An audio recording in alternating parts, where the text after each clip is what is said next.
political, then what is?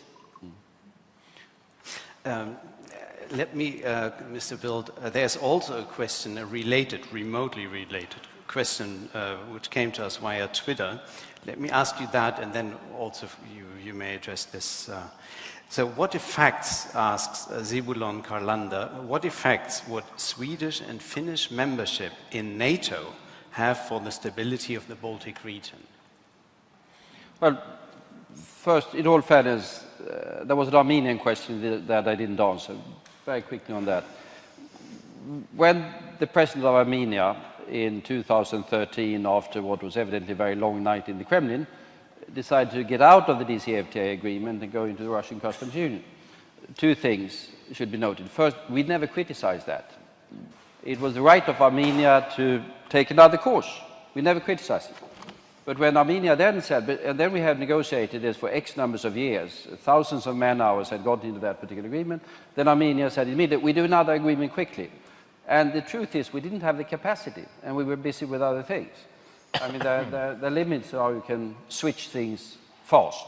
So I think that was the right thing to do. On the geopolitical thing, yes, it has turned into that.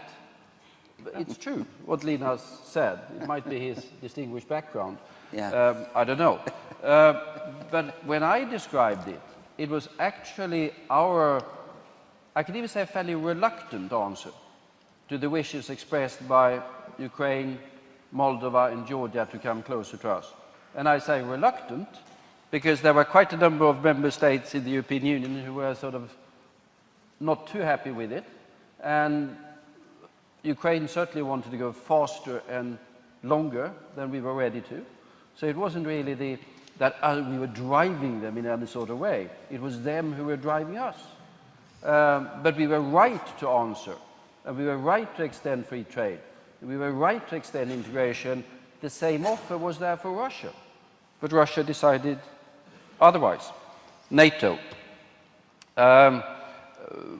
What Finland and Sweden are going to decide in the years to come, I don't know. But the debate is certainly a very different one.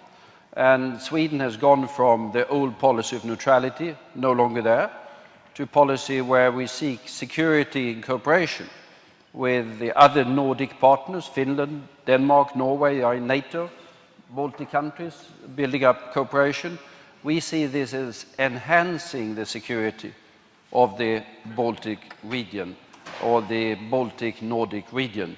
What's going to be the final step of that remains to be seen. But all steps will be taken in order to enhance stability, predictability, and of course the uncertainties that we've seen on the European scene lately have greatly altered the premise of the debate, both in Sweden and Finland. Thank you. Now I'd like to turn to the audience again, and I said there was one question from the last round. And you'll be next.